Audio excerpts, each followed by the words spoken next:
It's also been reported that people feel a cold hand on their shoulder or a gentle tap on their arm when they're near the chain locker. Oh, creepy.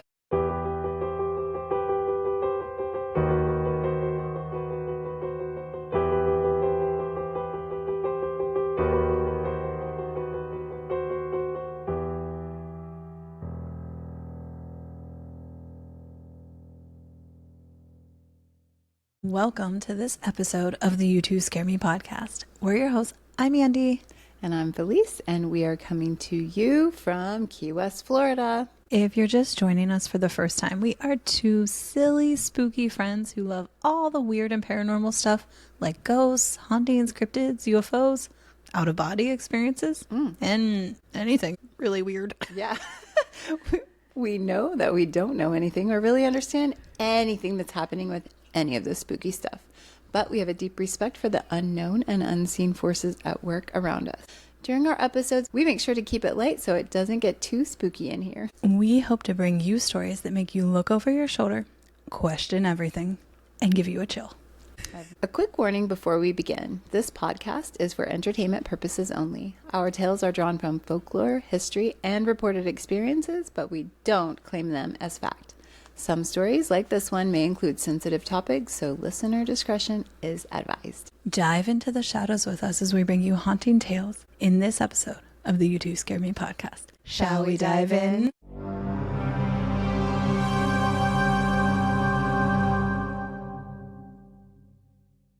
Tonight we're diving into the history and hauntings of two ships. Oh, cool. So I was sitting out on the dock and I was just thinking about summer and, you know, all of that, watching the boats go past. And I was like, oh, there has to be some haunted ships out there.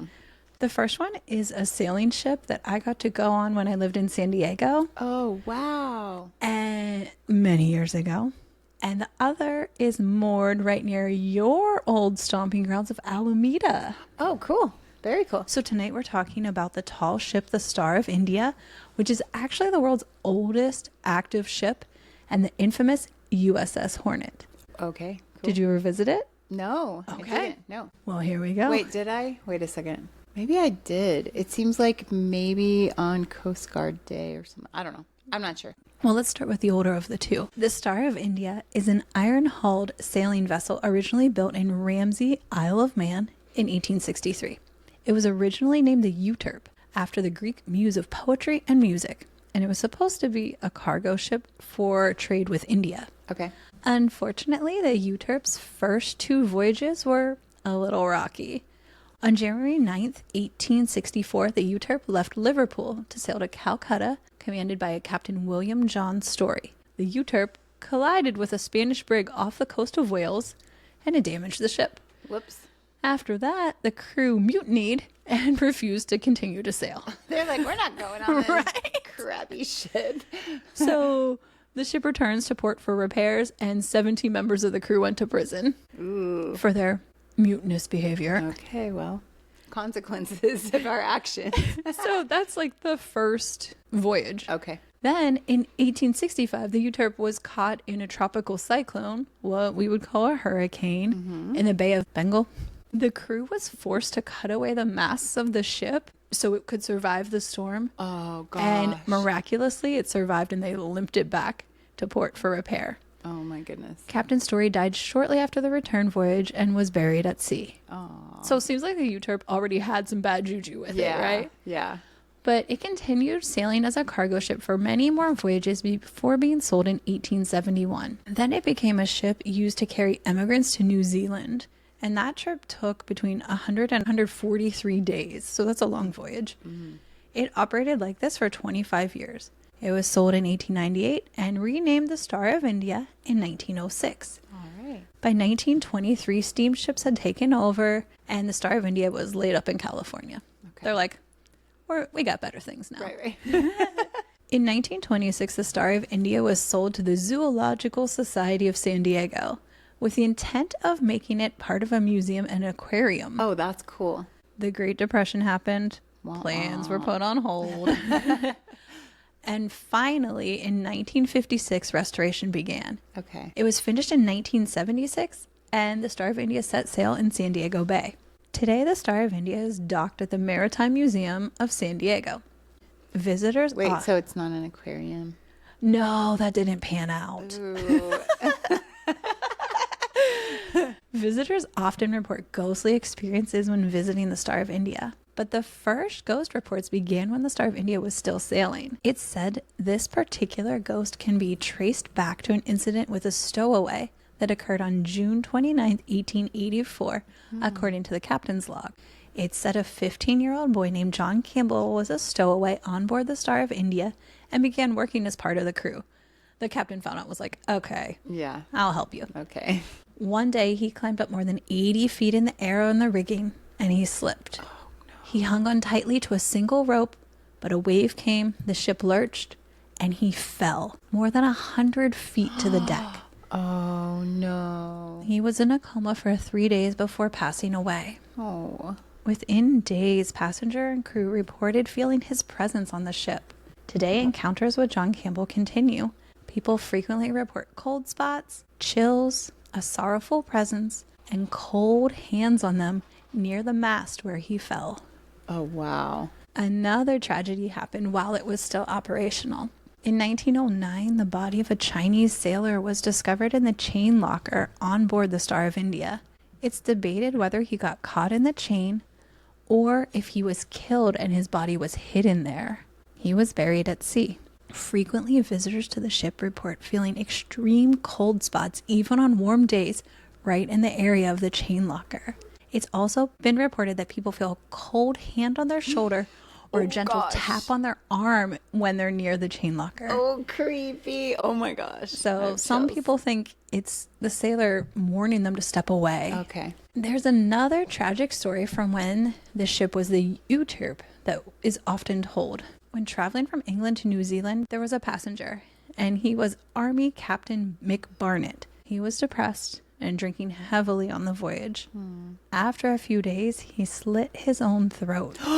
Oh, no. So there's some debate about if this next part is about Mick Barnett or another passenger who took his own life, but either way, it's spooky. Sad, yeah. After slitting his throat, he was stitched up by the surgeon and survived. He was taken to the first mate's cabin to be watched. It said he tore out his stitches and bled out. Oh, gross. Right? So that whole scene is horrific. Gruesome. Yeah.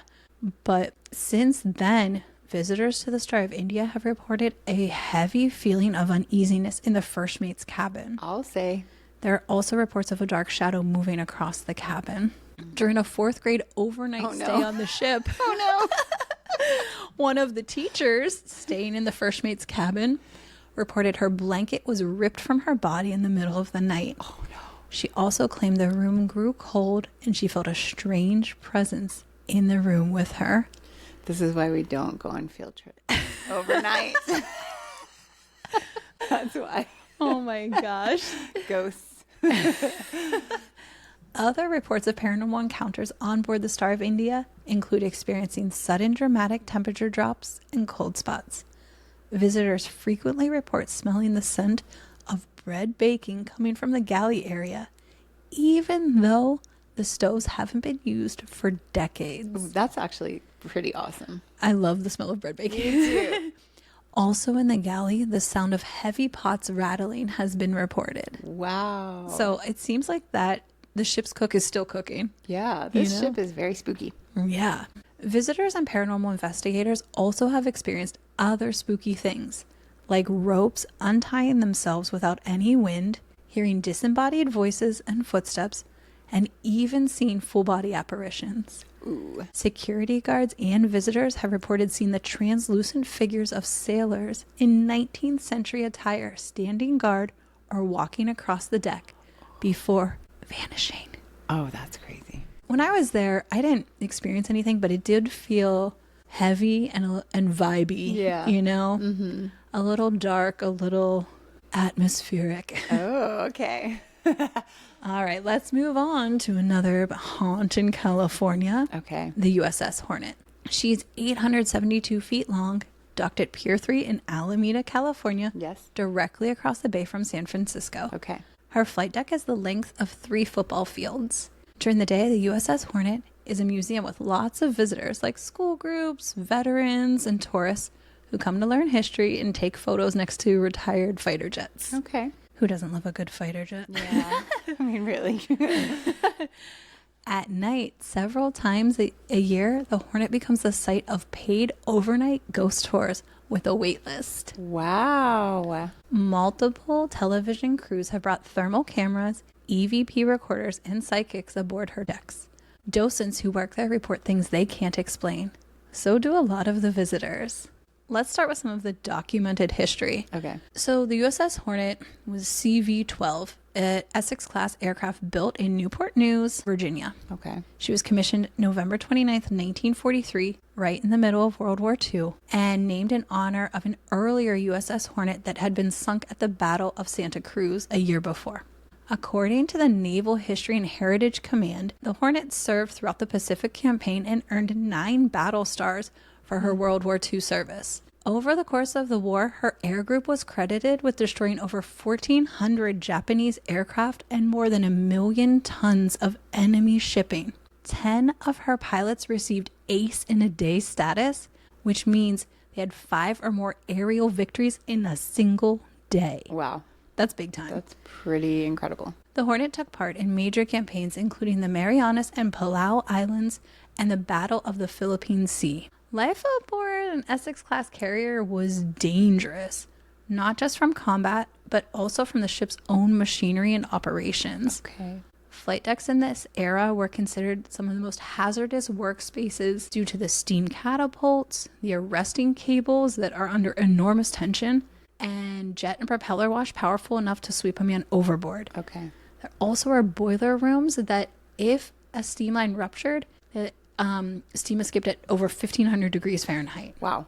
Naval records and crew accounts describe fatal accidents involving snapped arresting cables, engine room steam leaks, and falls.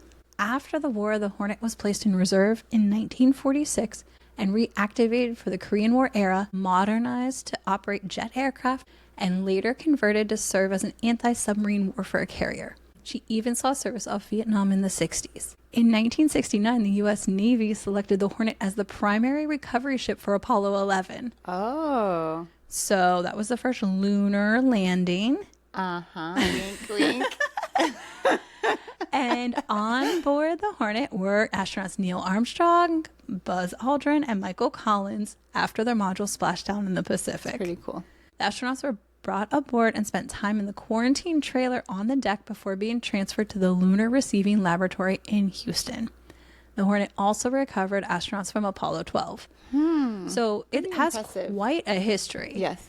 June 26, 1970, the USS Hornet was decommissioned and spent nearly 2 decades just sitting before it was struck from the Naval Vessel Register in 1989. Okay. She was designated a National Historic Landmark in 1991 in recognition of all of her contributions to, wartime and the Apollo missions. She was open to the public as the USS Hornet Sea, Air, and Space Museum in Alameda in 1998 and is still open there today. Very cool. So this ship had over 27 years of active service. More than 300 men died on board the Hornet. That's a lot. Some died in combat during the war. Others died from all of those accidents that we mentioned, including sailors being crushed by machinery, swept overboard, flight deck mishaps. It's also said the USS Hornet had the record for the highest number of suicides, but it isn't officially confirmed. It is confirmed that a disturbing number of people took their own lives while aboard the Hornet. So, tragic history. Of course. Let's get to the hauntings. Many sources describing the paranormal activity on board the Hornet place the first reported incidents at the start of the restoration process in the early to mid-90s. Okay. Before it officially opened as a museum. Ghosts don't like restoration. No. They're not big on change. Not at all. According to accounts repeated across multiple sources, a painter working aboard the ship during restoration felt he was being watched. When he turned around, he reported seeing 2 men in Navy uniforms who had faces but no visible features. Ooh. From there, I hate other that. people began reporting their own experiences, and the reputation grew. Okay. Isn't that so spooky? Yeah, I don't like it's like the egg face Yeah. ghost or whatever in Korea with no facial features. Ugh. So some people question the validity of that painter story, but it is repeated across multiple websites and ghost tours and things like that. There is one website that for decades has collected people's personal encounters on board the Hornet. Oh, that's pretty cool. It's maintained by Dwayne Miles, and it includes visitor and crew submitted ghost stories going back to the early 2000s. They're first-person submissions from docents, crew, Boy Scout and Girl Scout groups, people who came for overnight live-aboard programs, and ordinary visitors. So I have a few to share with you. Okay. This one is summarized from a longer account. A Coast Guardsman named Bob Ice, who was volunteering aboard the ship in February 2009, described getting lost in the passageways while looking for some supplies. He reported seeing someone he thought was a coworker step into a side passage about 25 feet away. When he reached the passage, it was blocked by a chain and the compartment was empty. When he found his actual coworker minutes later, that person told him that he hadn't left the room. A staff member later told him that he'd seen what's referred to on the ship as the dress white's ghost. Okay. The recurring description of a sailor in a white dress uniform. A woman named Katie wrote this, quote, "About 3 or 4 years ago, I visited the Hornet with my family and about 15 other people from our church. I knew stories about seeing soldiers at certain parts of the ship and kept my eyes open, but didn't see anything. After the tour, before we were leaving, my mom and I stopped off at the bathroom.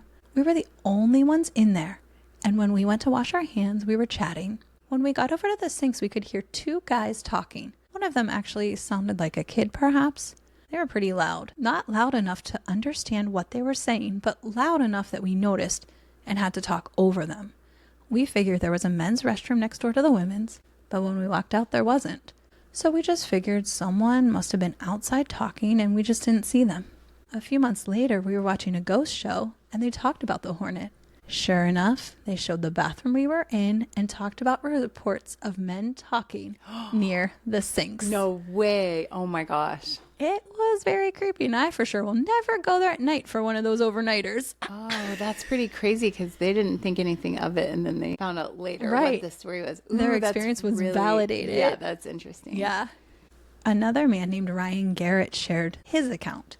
"I work on the Hornet for the Live Aboard program, and part of the program involves telling ghost stories in the forecastle." I guess that's a part of a ship. Oh, I don't know much about ships. Oh, me neither. "Every now and then, one of the other crew members decides to put on a sailor uniform and scare the kids." That's so bad. Yeah. "I'm used to seeing him. But one night, as he walked out of the bullnose, I saw another man in a sailor uniform behind him. He was there for a split second and then vanished. Later in the month, on a different live aboard, I saw the same man on the catwalk. Once again, he vanished into thin air." Ooh, spooky. Chris Bartlett described an incident from the mid-1990s while serving as dockmaster during a move of the ship between piers. He said, "I was sitting by myself when I noticed that the mooring line was passed through the bits in the wrong direction." Again, this is boat stuff. I don't know. Yeah. I mumbled out loud, "That ain't going to work." And I froze as I heard a voice behind me say, "That isn't right." I turned around and didn't see anyone. I walked to the forward part of the room and checked the WTD. It was chained shut. I shook it off and went back to the line. Then out of the corner of my eye, I saw someone walking by the capstan. I turned and figured it was a line handler because he was wearing dungarees. I asked him if he had said something. He didn't even look at me, and he bent over, looking at something. At that moment, something caught my eye and I blinked. When I looked back, the sailor was nowhere to be found. Oh. Lots of full-body apparitions. Yeah, no kidding. And and that one was noticing the same thing. Right? They're like having that same little experience. They're like, "What is wrong with this?" Yeah. Former engineering crewman Dan Brisker, who served aboard the Hornet in the 50s, described standing watch alone in a fire room and hearing what sounded like someone working inside a boiler firebox, a space no one could safely occupy off-duty. When he checked, a paint scraper lay on the floor of the firebox, but there was no one inside. A A docent, Joe Martinez, described a large group of over 30 visitors during a live-aboard ghost stories session that all reported a blue light or a haze moving across the overhead of a compartment called the forecastle before it disappeared. Oh. So that's a whole lot of people with one experience, right? There are numerous other accounts of paranormal activity. People report storage lockers along a passageway moving or opening with no one nearby. Mm-hmm. There are photographs that show unexplained figures or shapes and reports of muffled voices, footsteps, and cold spots, primarily from participants in the ship's youth overnight programs. Some people also report spotting full-body apparitions of sailors. Many paranormal television programs have visited the USS Hornet, including MTV's Fear in 2001, ABC Family's Scariest Places on Earth, the Travel Channel's Ghost Adventures in 2010, the Biography Channel's My Ghost Story. I like that one. I do That's too. One of my favorites, yeah. And Sci-Fi's Ghost Hunters, whose TAPS teams investigated the ship in a 2008 episode. Descriptions of specific paranormal incidents these investigators experienced include recorded disembodied voices, camera malfunctions, and thermal anomalies. Ooh. The museum itself now runs official paid experiences built around this haunted reputation, publicly listed on its website as Gray Ghost Encounters, and similar programs, which include guided visits after hours to areas of the ship associated with the reported activity, led by Hornet staff. That's cool. Yeah. That would be fun. I know. Would you stay overnight? Yeah. All right. Why not? Look at you. You're so brave now. I know. I'm getting so brave. So brave. So, after hearing about these haunted ships, should we plan a trip to California? Oh, yes. We could find many things to do. many things to do. Eat some really, really good tacos. Yes. Oh, God. All the food is so good there. Yeah. So, those are our haunted ships. I love it. Also, the Queen Mary is out there, too. Yeah, We gotta that's like do a that one. whole That's a nother episode. Of Yeah, itself. because that is infamous. Yes. And so spooky. So haunted. I guess ships are so active just when they're in use. You know what I mean? Like, so many things are happening all the time, and your whole life is on that ship. Wherever, if you're on there for however long, a few months, a few years, whatever it is. Right. That's your whole life. So I can understand why there would be residual energy, and also they're dangerous, like you said. So but it makes sense that there would be tragedy. Yeah. Yeah, absolutely. There's a lot of potential for tragedy, and obviously it happens. On both of those ships, they had things that happened, some by choice, some not, that were awful. But anyway, they're both active. I just thought it would be fun though, because I thought of the Star of India, and then I was like, let me see if there's anything else. And when I saw Alameda, I'm like, oh, yes, perfect. That is really cool. Yeah. Yes, I love Alameda too. It's a very cool place. Well, thank you for sharing those. But what I really thought was cool is how on the Hornet, the ghosts, it doesn't just seem residual, right? It seems like at least some of them are actually intelligent. Right. And sailing, if you will. Yes. So, operating things. That's pretty cool. Or a bummer. Right. That ghost. Still enlisted. This Still idiot can't get these lines right. Yes. Yeah. It's pretty oh my funny. gosh, that's really funny. Yeah, it's like they just keep on going. Yeah.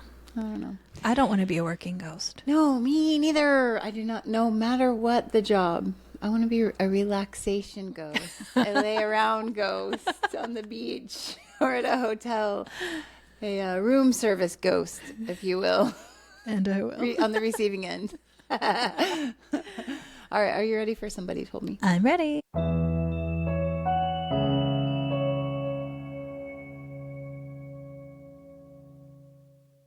This story came to our email. Ooh. Okay. Hello, my name is Johnny, and I'm from New York. Hi, Johnny. You can use my name. Thank you, we did. But you could send an anonymous story if you don't want to share your name. Yeah, we will not share your name if you don't want us to. I wanted to share an apparition caught on my grandpa's security camera. This one came with photos, by the way. Oh, Yes. I love it. Yeah. My grandma passed away in 2021 after complications from surgery. Because we were still in COVID times, the family was especially devastated because we could barely visit her. Oh. That's so sad. She was 86 years young, full of energy, spunk, and laughter. Her smile was infectious, and everyone that met her absolutely loved her. Aw. The same goes for my grandpa, 2 peas in a pod. Aw. Oh, that's so sweet. Oh, I love that. Oh, your grandma sounds amazing. The family was devastated, and coming from a big Italian family, we knew we had to take care of my grandpa. He is now 96 and still as spunky as ever, but to make sure he was okay, my uncle installed security cameras at his house. Okay. Smart thinking. One day, only a few months after she passed, my uncle received a motion detection alert at the back door, but no one was there. When he zoomed in on the back screen, he saw her standing there. Oh, God, I got it, chill. I know, my grandma, looking as happy as she always did. Everything from her posture and hairstyle to her facial features is present. I attached both the camera screenshot and a photo of her that you can show. Oh my I'm gosh. going to show you in just a second. Seeing this always brings tears to my eyes because I never got to say goodbye, but I know she's at home in the sunroom, which she loved to be, looking at the birds on the garage, which she loved to feed and watch. Oh my gosh. One day I may try to contact her while I'm there so I can say goodbye, but without freaking out the rest of my family. Smart thinking. Johnny. Oh my gosh. Isn't that so cool? I love that so much. Look, oh my gosh. Okay, I'm gonna show you the pictures and we'll include them in our YouTube video. Okay. All right. So this is just the back area. Oh, the but back you can door. see a figure at the door. Okay. Right there. Yep. Right Okay. there. Yeah. Yep. And then he included pictures of his grandma. Oh, she's so cute. Oh, she does look so smiley and sweet. And then so here it is zoomed in right there. There she is. Oh my You gosh. can tell it's really her. Pretty crazy, huh? That's wild. Yes. So, Oh my thank gosh. you, Johnny. Thank you for Oh. sharing that with us and also sharing your grandma with us. We love to hear stories about loved ones and people who are special in our listeners' lives. So thank you so, so much. We appreciate it. That was wonderful. Yes. Oh. Speaking of wonderful. Hey, wonderful weirdos. Thanks so much for listening to Good this. transition. I like that. Thank you.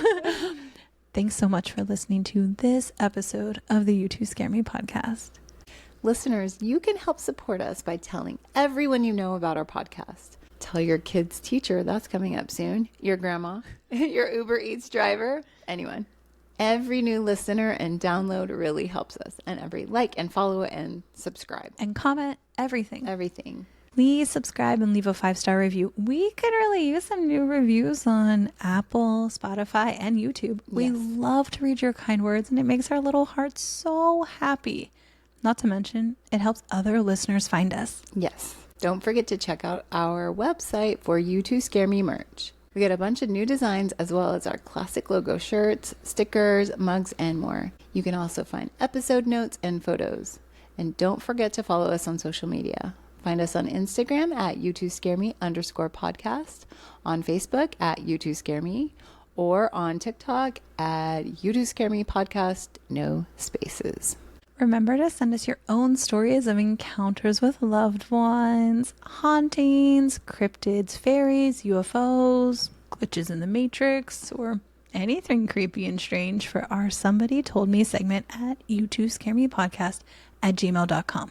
That's YOUTWO scare me podcast@gmail.com. We love to read them. We believe every single one. Yes, we do. Be like Johnny. Yeah. Thanks for wandering through the shadows with us. Until next time, stay curious and beware what lurks beyond the light.